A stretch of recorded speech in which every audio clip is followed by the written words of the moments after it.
보호자 아드님이 너무 좀 표정이 좀 어두우시더라고요. 좀 아버님은 조금 이제 내보내고 아드님하고 좀 다시 상담을 좀 했는데 수술하다 잘못되지 않겠냐. 저희가 시행하는 수술들은 대부분 전신 마취를 안 하고요. 하반신 마취나 국소 마취를 통해서 하기 때문에 뭐 크게 위험하지 않습니다.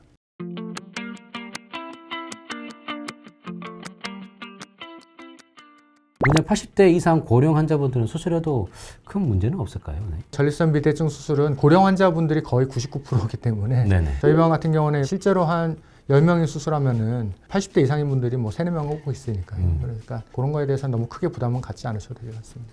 원장님께서 방금 얘기하셨지만 저희가 너무 철저하게 준비를 하기 때문에 혈액 검사, 심전도 뭐 이렇게 다 찍어서 좀 문제가 있을 것 같을 여지가 보이면 협진을 하면서 좀 안정 궤도가 들어올 때까지 지켜본 후에 안정이 되면 다시 수술하기 때문에 큰 걱정 안 하셔도 된다. 근데 환자분들 늘 걱정하는 게 이제 마취거든요. 촬영하고 내려오기 직전에 이제 보호자분이 아버님을 좀 모시고 왔어요. 근데 아버님이 이제 80대 이상 고령인 분이고 아드님이 이제 상담하고 원장님 진료보고 이제 마지막 제가 좀 마무리 상담을 해드리고 있는데 보호자 아드님이 너무 좀 표정이 좀 어두우시더라고요. 좀 아버님은 조금 이제 내보내고 아드님하고 좀 다시 상담을 좀 했는데 필터는 없이 얘기할게요, 원장님. 수술하다 잘못되지 않겠냐.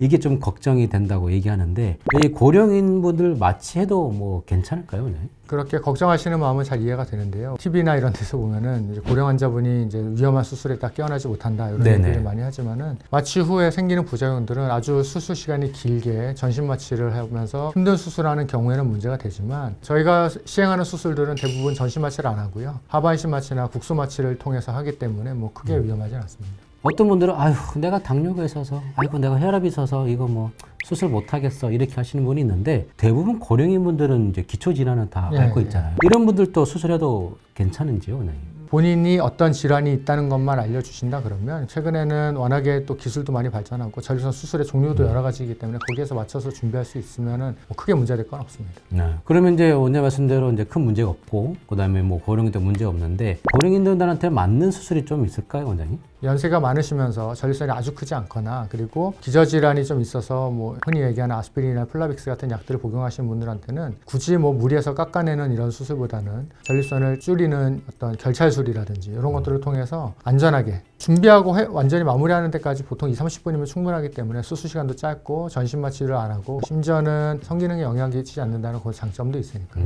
이런 또 선택지가 고려할 사항이 되겠습니다. 고령인분들은 또 전립선이 좀 크신 분들도 많더라고요. 그래서 만약에 전립선이 100g 이상 150g, 200g 이런 분들도 결찰 수술이 가능한가요? 네. 결찰사를 많이 쓴다 그러면은 뭐 전혀 불가능한 얘기는 아니지만 효과가 현저하게 떨어지기 때문에 그런 경우에는 결찰술보다는 저희 병원에서 많이 시행하고 있는 아쿠아블레이션 같은 경우는 아주 전립선이 크더라도 홀랩이나 아니면 TUR처럼 수술 시간이 길어지는 수술이 아닙니다. 기계가 하는 수술 시간은 늘 정해져 있는데 대부분 다 20분을 넘지 않기 때문에 내가 결찰술을 해서 안전하게 하고 싶다 이런 생각보다는 크다 그러면은 거기에 맞춰서 안전한 수술을 찾는 유연함이 또 필요합니다. 아, 그러면 연세가 드시면 당연히 회복 속도가 좀 늦잖아요.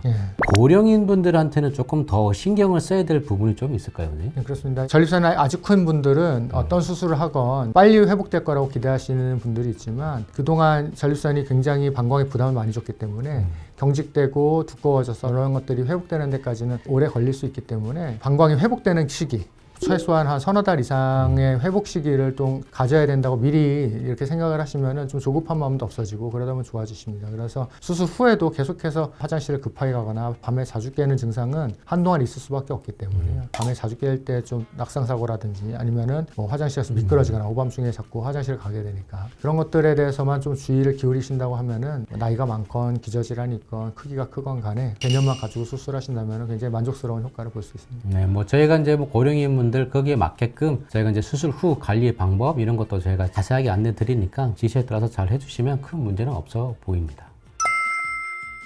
사실 요즘 뭐 80대라고 해서 굉장히 뭐 노인분이 아니세요. 나이 보면은 이분이 80대야? 이분 90대야? 이렇게 이제 생각하시는데 굉장히 좀 요즘 또 생활이 좀 많이 좋아서 50, 60대 같은 느껴지거든요. 그래서 전립선 비대증은 뭐 나이는 크게 관련이 없는 것 같고요. 몸 건강 상태, 가지고 있는 기초 질환으로 인해서 어떤 수술, 어떤 방법을 할지를 결정하는 게 제일 중요하니까 빠르게 병원에 오셔서 치료를 하시는 게 제일 빨리 합병증 없이 치료가 될 수 있다.